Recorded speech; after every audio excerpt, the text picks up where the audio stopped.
Hey guys, welcome to a new episode of Soul Search. I'm Nathaniel. And I'm April. And today we're checking out the New Balance Fresh for More V2. So April, what are the specs on the women's? This comes in at 7.8 ounces. Okay. And the men's? 9.6 ounces. Both feature a 4mm drop here. Fresh for More X midsole, ultra heel, and a rubberized outsole on the bottom here. So a lot of kind of comfort features in this guy right here. So April, what do you think of the Fresh for More V2 so far? So far, I like this shoe. I did run in the version 1 of this shoe.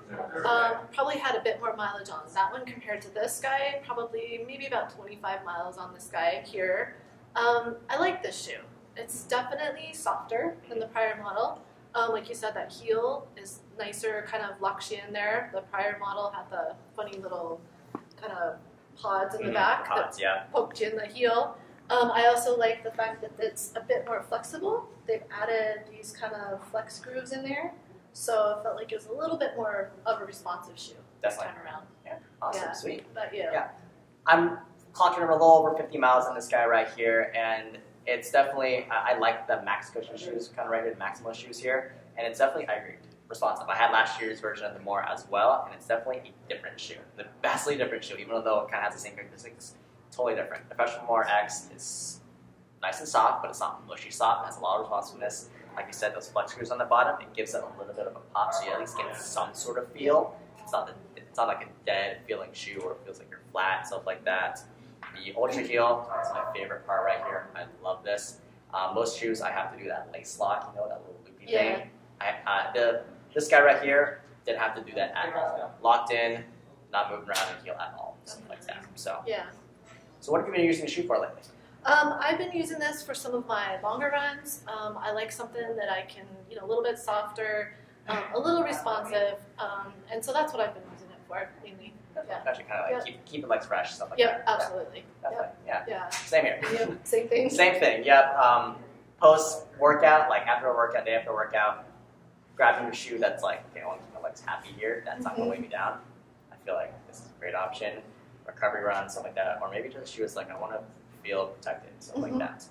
Use it on strides as well. If I have strides at the end of my run, responsive. Didn't feel clunky despite its big frame and stuff like that. It was just a nice ride and stuff like that. Rolled through nice and quick. So Now, with the shoe here, now what interesting quirks did you kind of notice with your child, this guy here?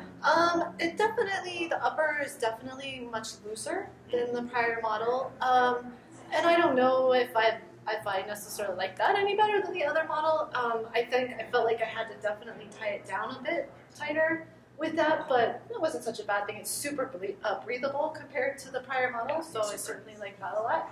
What about you? Definitely. The upper was one of those things where it's like you can look through it and it's like, holy crap, you can see on the other side it's so breathable. But pros and cons here. To that is, like you said, it's just kind of a loose fitting upper here. But it's a New Balance. They're known for being accommodating. It fit my heel nice and proper. Here I kind of had to work with the lacing a little bit.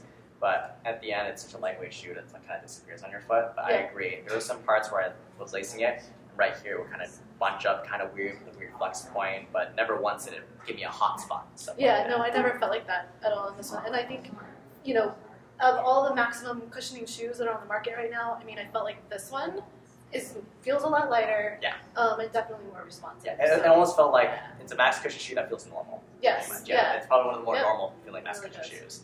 Now, what about the midsole? Anything kind of quirky that you find that's like kind of interesting ride characteristics? Kind of interesting that I kind of noticed is I'm not necessarily a supinator, but I did sort of notice that wearing this that I felt like that was sort of happening. I think it's from the that little bit harder rubber that's in there on the midsole area where it's a lot softer on the outside.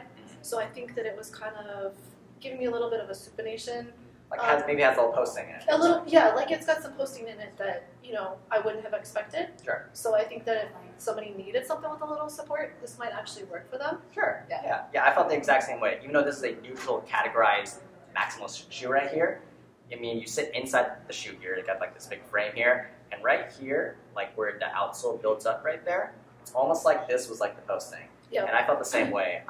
I'm naturally light to moderate overpronated, so I felt like, oh yeah, this gave me a lot of control here. I don't run stability shoes that often though. Right. So I felt like my wear was like definitely on the outside right here. Yeah, that's what I definitely noticed too. How about the outsole? You know,